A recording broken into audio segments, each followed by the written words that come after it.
Hello student, अपना चल रहा है 12th का चैप्टर नंबर 3 इलेक्ट्रिक पोटेंशियल विद्युत विभव, जिसमें अपन ने पिछली वीडियो थी उसमें देखा था कि कोई भी चालक गोला है या गोलीय कोश है उसके कारण विद्युत विभव, जिसमें अपन ने 3 पॉइंट के बारे में बात की कि वो जब पॉइंट P है वो कहाँ हो, बाहर स्थित हो, सतह पर हो और अंदर हो। तो बाहर आपका आया था विद्युत विभव वी आउट आया था K/Q/r, ठीक है। इसके बाद क्योंकि ये दूरी के साथ क्या हो रहा था, घट रहा था, ठीक है। नेक्स्ट जो आया था V सरफेस वो आया था K/Q/R, ठीक है। और इसके बाद ये क्या था आपका मैक्सिमम और कांस्टेंट वैल्यू। इसके बाद V इन अंदर आया था वो था K/Q/R।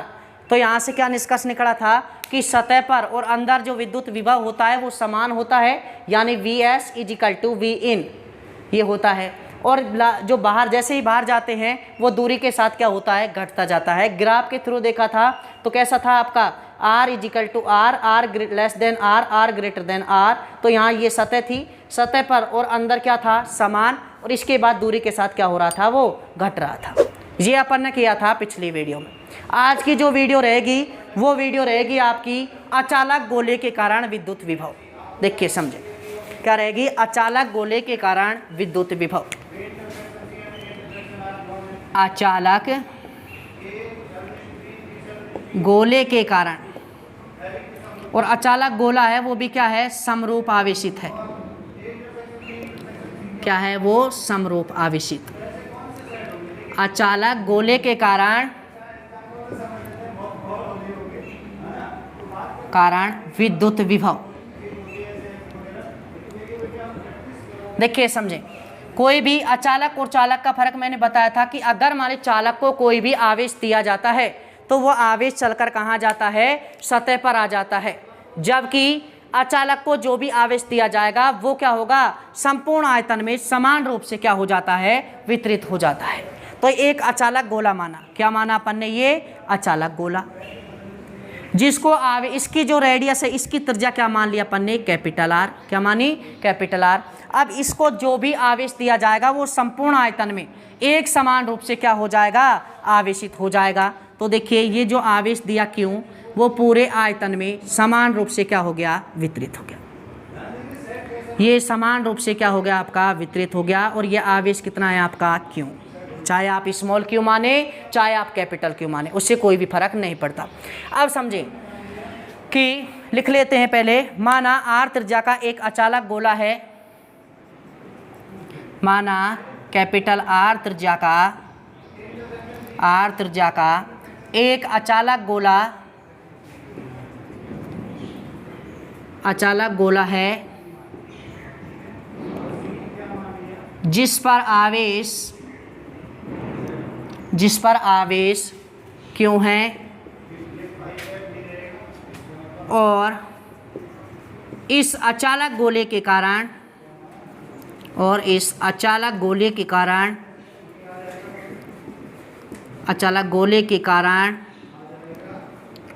विद्युत विभव की गणना करनी है। विद्युत विभव की क्या करनी है आपको, गणना करनी है। अब गणना करने के लिए वही कितनी शर्तें हैं आपके पास कि कोई किसी बिंदु पर करनी है, वो बिंदु कहाँ स्थित हो सकता है, बाहर स्थित हो सकता है, सतह पर स्थित हो सकता है, और कहाँ स्थित हो सकता है, अंदर स्थित हो सकता है। तो देखिए समझें, पहला पॉइंट क्या है आपका, जब बिंदु P अचालक गोले के कहाँ स्थित हो, बाहर स्थित हो। तो बाहर स्थित होगा, मान लीजिए यहाँ से ये इसका सेंटर O हो गया, यहाँ से बाहर स्थित होगा, ये स्मॉल डिस्टेंस मान ली R। तो देखिए यहाँ R ग्रेटर देन क्या हो गया, R, तो यानी R ग्रेटर देन R, ये पहली कंडीशन है आपकी। इसके बारे में बात करेंगे, ठीक है, ये R हो गया।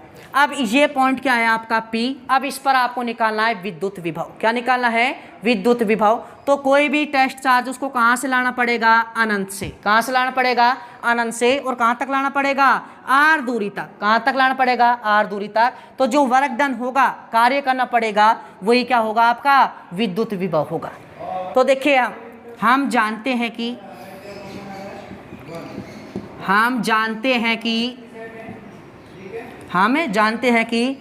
v equal to minus integration समाकलन अनंत से r E vector dot D R vector, विद्युत क्षेत्र तथा विद्युत विभव में संबंध। क्योंकि हम क्या जानते हैं कि अचालक गोले, दूसरे चैप्टर में जो किया है, अचालक गोले के कारण विद्युत क्षेत्र बाहर स्थित हो जब, सतह पर हो तब और अंदर हो तब। तो बाहर वे जब बाहर की बात करेंगे विद्युत विभव में तो ये ई क्या लगा देंगे, बाहर वाला लगा देंगे। सरफेस की बात करेंगे तो सरफेस वाला लगा देंगे। अंदर की बात करें तो ये अंदर लगा देंगे। तो देखिए यहाँ से v इजिकल टू कितना हो जाएगा, v आउट क्या हो जाएगा, v out is equal to minus integration अनंत से r ई वेक्टर। अब कौन सा आएगा आपका, जब बिंदु बाहर स्थित है तो विद्युत विभव बाहर वाला है तो विद्युत क्षेत्र भी कौन सा लेंगे, बाहर वाला। तो क्या हो जाएगा ये डी आर वेक्टर। और हम जानते हैं ई आउट, अचालक गोले के कारण जब बिंदु बाहर स्थित है तब विद्युत क्षेत्र ई आउट ई वेक्टर होता है आपका K Q upon R square R cap, ये होता है। ठीक है, तो रखिए मान वी आउट माइनस इंटीग्रेशन अनंत से आर क्या हो जाएगा, के Q upon R square R cap dot D R vector. ठीक है, और मैंने बताया आपको कि ये क्या हो जाएगा, R cap dot D R vector equal to क्या हो जाएगा, आर कैप का मोड डी आर वेक्टर का मोड और कॉस थीटा।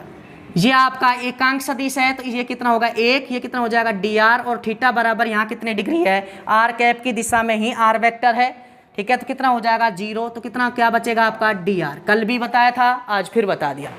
तो देखिए we out minus integration infinity से R K Q upon R square, ये क्या हो जाएगा डी आर। के क्यू कहाँ ले लिया अपन ने, बाहर ले लिया। तो देखिए क्या बचा आपका, वी आउट माइनस के क्यू इंटीग्रेशन इन्फिनिटी से आर। तो यहाँ ये जैसे ही बाहर लिया, ये घात नीचे से ऊपर जाएगी, क्या हो जाएगी नेगेटिव r माइनस 2, और ये क्या हो जाएगा डी आर। तो ये क्या बन गया, इंट्री समाकलन करना है किसका, x की पावर n का। तो देखिए x की पावर n का समाकलन क्या होता है, x की power n plus 1 upon n plus 1, ये समाकलन होता है। तो देखिए नेक्स्ट क्या हो जाएगा आपका तो इसका जैसे ही अपन समाकलन करेंगे तो देखिए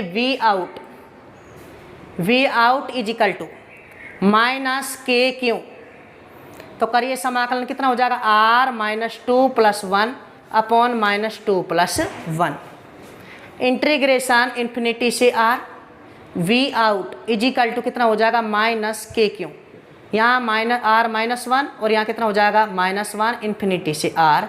तो फाइनल क्या आएगा, V out is equal to minus के क्यू क्या हो जाएगा माइनस 1 अपॉन आर हो जाएगा। ये कितना हो जाएगा यहाँ से इन्फिनिटी से आर।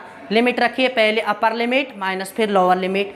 तो वी आउट माइनस के Q minus 1 upon R minus 1 upon infinity. तो ये कितना हो जाएगा 0, इन्फिनिटी का भाग देंगे तो माइनस माइनस क्या हो जाएगा plus, V out is equal to क्या है आपका K Q upon R, K Q upon R. ये जब बिंदु कहाँ स्थित, देखो पिछले वाले में भी यही था, इसमें भी यही है, बाहर और सतह तक तो सेम रहेगा लेकिन फर्क कहाँ आएगा, अंदर। कि फर्क अंदर क्यों आएगा, क्योंकि चालक में अंदर आवेश नहीं रहता बल्कि अचालक में क्या रहता है आपका आवेश रहता है। तो देखिए यहाँ से आगे करना चाहें या वी आउट लिखना चाहें, V out inversely proportional R, और या क्या लिख सकते हैं के बराबर 1/4 पाई एप्सिलॉन नॉट, ये हो गया। तो वी आउट इक्वेशन नंबर 1 लिख दें इसको। तो वी आउट क्या आ जाएगा आपका 1/4 pi epsilon not Q upon क्या आ जाएगा आर। सेम डेरिवेशन है पिछले वाले की तरह। अब क्या है, ये तो पहला पॉइंट हो गया। देखिए फिर से समझ लीजिए, जब पॉइंट पी कहाँ स्थित है, बाहर, तो यहाँ हम जानते हैं विद्युत विभव तथा विद्युत क्षेत्र में संबंध। तो बाहर वाला विद्युत क्षेत्र रखेंगे, ये होता ही है। जैसे ही रखा तो यहाँ से r-2 बना, इसका इंटीग्रेशन किया और इंटीग्रेशन के बाद लिमिट लगाने के बाद सॉल्व करने के बाद क्या आया, वी आउट बराबर K Q upon R. Second point, जब बिंदु P अचालक गोले की सतह पर हो,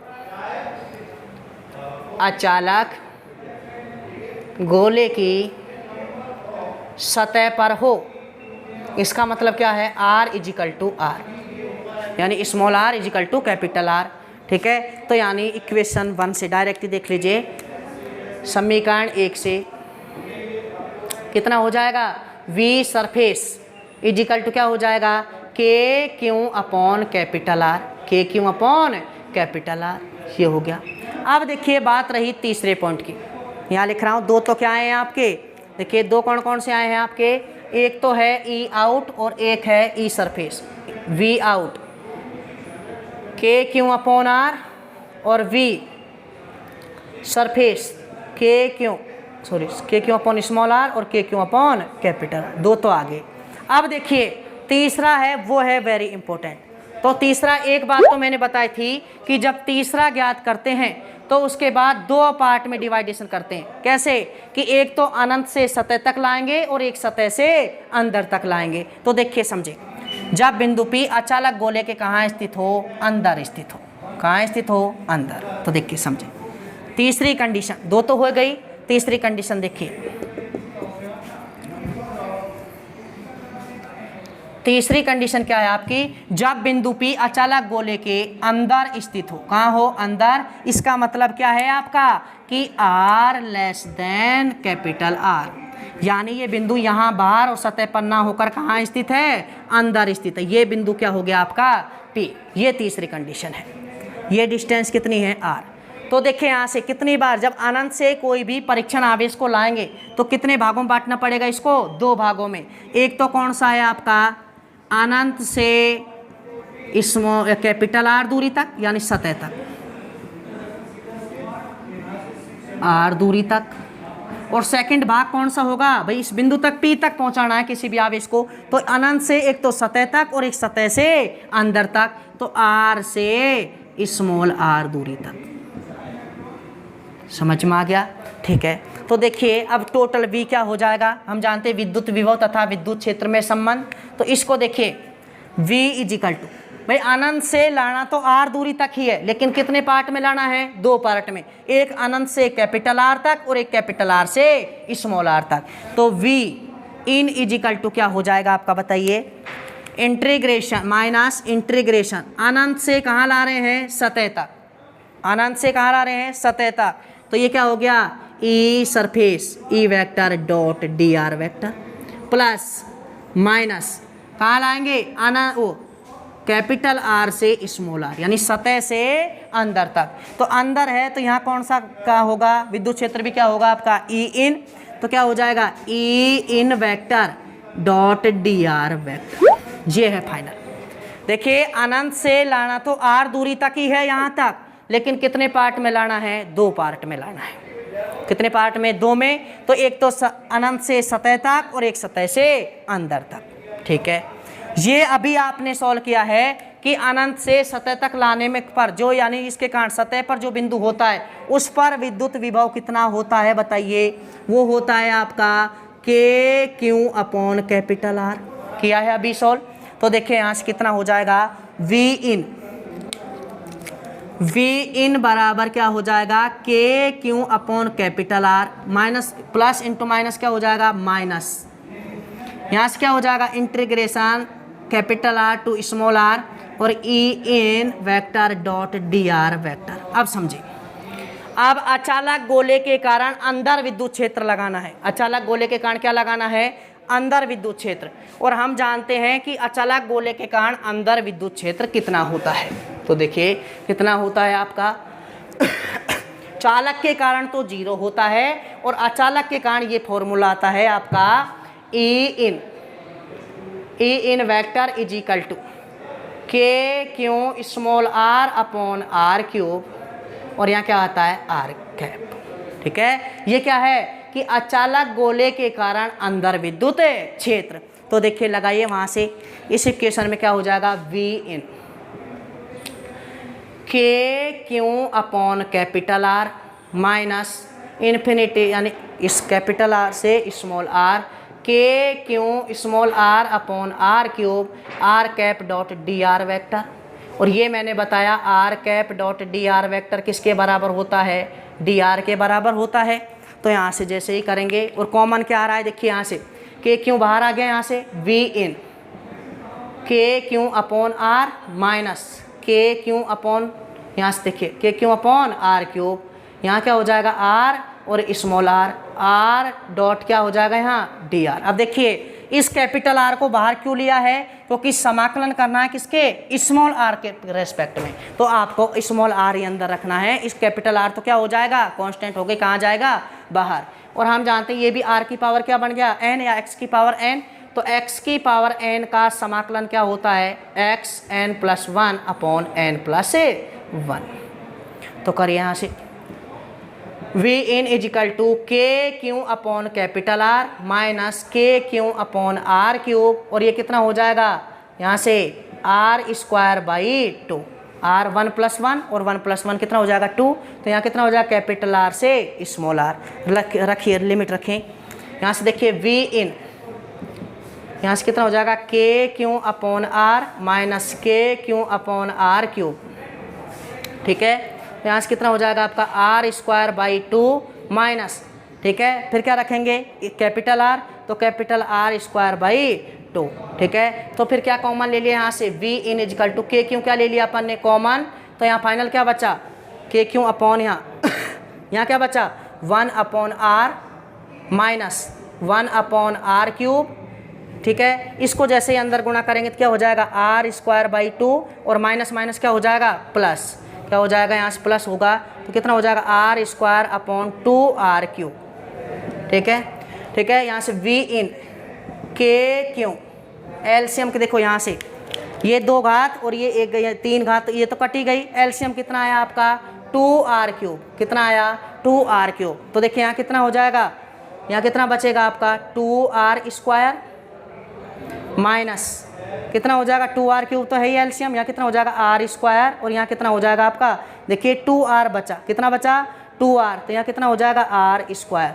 फाइनल क्या बचा we in is equal to K Q bracket 2 R square plus R square 3 R square minus R square upon 2 R cube. ये कहाँ है कि अचालक गोले के अंदर जब बिंदु कहाँ स्थित होता है, अंदर स्थित होता है, उसके कारण विद्युत विभव निकाला, ठीक है। नेक्स्ट देखेंगे अगर मान लीजिए बिंदु केंद्र पर हो तब, देखिए इसमें ये तो आया आपका कि जब बिंदु P कहाँ स्थित है अंदर, तो अंदर में देखिए फिर से समझ यही इंपॉर्टेंट है, दो आपने 2 पार्ट किए थे, वो तो उससे पिछली वाली वीडियो में भी वही थे। अंदर स्थित है तो 2 बार कार्य करना पड़ेगा, 2 बार विद्युत विभव होगा, एक तो अनंत से सतह तक लाने में और सतह से अंदर तक, तो 2 पार्ट में डिवाइडेशन कर लिया। जब अनंत से सतह तक लाएंगे तो ये हो गया, तो इसका अपन डेरिवेशन कर चुके हैं के क्यू अपॉन आर, इसका अपन को करना है ई इन, हम जानते ये होता है अचालक गोले के कारण जो बिंदु P अंदर स्थित हो, तो इसका मान रखा, बाहर आ सकता है उसको बाहर ले लिया, ये क्या हो गया आर डी आर, ठीक है। तो इसका क्या हो जाएगा समाकलन आर स्क्वायर बाई 2, पहले अपर लिमिट रख दी फिर लोअर लिमिट रख दी, फिर के क्यों तो कहाँ ले लिया सब में से बाहर, यहाँ क्या बचा 1 अपॉन आर, यहाँ क्या बचा 1 अपॉन आर क्यूब बचेगा, उसको अंदर गुणा कर दे, एक बार इससे और एक बार इससे, ठीक है, कटा जिसको काट दिया, एलसीएम कितना आया 2 आर क्यूब, यहाँ से 2 R square minus R square plus R square 3 R square minus R square upon 2 R cube, ये तो आया अंदर, क्या है ये अंदर। इसके बाद देखिए यहाँ देखिए एक बात तो ये देखिए जैसे जैसे आर का मान बढ़ेगा, जैसे जैसे आर का मान बढ़ेगा तो देखिए ये टर्म कम होती जाएगी, तो विभव का मान क्या हो रहा है कम हो रहा है, तो यानी अंदर से, ठीक है। एक तो यानी केंद्र से बात करेंगे भाई, एक बिंदु ये है आपका, ये क्या है आपका केंद्र और ये क्या है आर, ठीक है। अब केंद्र पर निकाले, केंद्र से आर बढ़ रहा है तो किस हिसाब से घट रहा है, ग्राफ की बात करेंगे, तो देखिए केंद्र पर निकालेंगे अपन, तो वी केंद्र देखिए यहाँ बता रहा हूँ, केंद्र पर जब बिंदु P कहाँ हो केंद्र पर होगा, तो बताओ ये दूरी r घटकर कितनी हो जाएगी 0, तो r बराबर क्या हो गया आपका 0 हो गया, कितना हो गया 0। जैसे ही ये 0 हुआ, जैसे ही अपन मान रखेंगे इसमें 0 में, तो रखिए वी इन, वी किस पर आ जाएगा केंद्र पर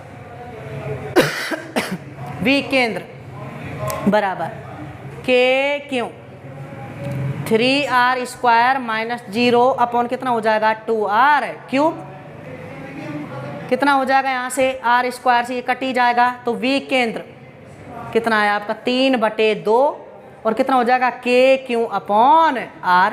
होगा या नहीं होगा? तो यानी ये क्या है आपका, अभी निकाला है अपन, ये क्या है KQ/R क्या होता है, सरफेस पर विद्युत विभव। तो V केंद्र इज इक्वल टू 3/2 VS यानी 1.5 VS। ठीक है, आया नहीं आया समझ में? यानी केंद्र पर विद्युत विभव सरफेस से, यानी जो सतह पर होता है उससे कितने गुना होता है, 3/2 गुना होता है। इसका मतलब क्या होता है, केंद्र पर सरफेस से क्या होता है, ज्यादा होता है। कितना गुना है, 1.5 गुना, यानी 3/2 गुना होता है। तो ये आपका निष्कर्ष आया। तो तीनों आपको मैं एक साथ लिख के ग्राफ बनवा रहा हूं। देखिए तीनों आपके क्या आए कि एक तो आया आपका V, क्या आया, V आउट, यह आया आपका KQ/r। V सरफेस आया आपका KQ/R। ठीक है, V इन आया आपका KQ 3R² माइनस R²/2R³। ये आया। एक आया V केंद्र पर, किस पर आया, V केंद्र पर। तो केंद्र पर कितना आया, 3/2 VS यानी 1.5 VS। तो इसका मतलब क्या है कि सतह से ज़्यादा किस पर है, केंद्र पर है। कितने गुना, 1.5 गुना है। तो देखिए फिर क्या होगा, घटता जाएगा, आपको पता है। तो देखिए पहले वाले में जब E इन अंदर यानी V इन 0 रहता था, सब सतह पर मैक्सिमम था, बट यहाँ क्या है, सतह से 1.5 गुना है, किस पर, केंद्र पर। तो देखिए ग्राफ कैसे बनेगा, यहाँ से ये आपका एक अक्ष पर ले लें आप R और एक पर ले लें आप V। तो यह देखिए R बराबर कितना है, यहाँ 0, यहाँ R बराबर क्या है, कैपिटल R, यहाँ क्या है, R लेस देन R और R ग्रेटर देन R। ठीक है, तो देखिए समझे, मान लीजिए सतह पर इतना है। ठीक है, अब आपको पता है केंद्र पर सतह से क्या होता है, ज़्यादा होता है। तो ये आपकी सतह हो गई। अब इससे तो ज़्यादा ही होगा, किस पर, केंद्र पर। तो ये केंद्र हो गया। तो केंद्र पर क्या हो गया, V केंद्र इज इक्वल टू 3/2 VS। फिर इसके बाद क्या होता जाता है आपका, घटता जाता है। क्या होता जाता है, घटता जाता है। तो ये घटेगा। फिर आपको पता है सतह पर आगे, सतह के बाद ये क्या होता है, दूरी के साथ फिर घटता जाता है, V इनवर्सली प्रोपोर्शनल R। ठीक है, ये क्या है आपका आउट। तो ये सतह पे क्या है, केंद्र पर अधिकतम है, ये V केंद्र है, ये VS है आपका। ठीक है, और इसके बाद ये इन है, जो इन अंदर घटता घटता कहाँ तक होगा, सतह तक घटेगा, ये V इन है। ये क्या है, V सरफेस है KQ/R, और ये क्या है, V आउट है आपका KQ/R। ये आपका किसकी बात हो गई, ग्राफ की। तो इसमें एक बात ये भी है कि केंद्र पर सतह से ज़्यादा होता है, वो भी कितने गुना होता है, 1.5 गुना होता है, यानी 3/2 गुना होता है। तो इस टॉपिक में रहा आपका ये अचालक गोले के कारण क्या रहा, विद्युत विभव एक बिंदु बाहर है और सतह पर है, तब तक तो पिछले वाले डेरिवेशन के बराबर है। लेकिन फर्क क्या है कि जब बिंदु P अंदर स्थित है तो चालक में तो क्या होता है, सतह और अंदर बराबर होता है, बट अचालक में ये क्या होता है, V इन ये होता है। उसके बाद ये क्या होता है, जैसे जैसे दूरी बढ़ती है, देखिए R का मान बढ़ाएंगे केंद्र से तो क्या हो जाएगा, ये मान घटता जाएगा और घटेगा कहाँ तक, सतह तक घटेगा। उसके बाद आउट आ जाएगा, तो आउट दूरी के साथ वैसे ही घटता है। ठीक है, तो ये रहा आपका अचालक गोला, उसके कारण विद्युत विभव। नेक्स्ट टॉपिक रहेगा, उसमें अपन करेंगे स्थितिज ऊर्जा के बारे में, और आपका है विद्युत ध्रुव को जो घुमाने में किया गया कार्य होगा वो नेक्स्ट डेरिवेशन बचेंगे। ठीक है, धन्यवाद।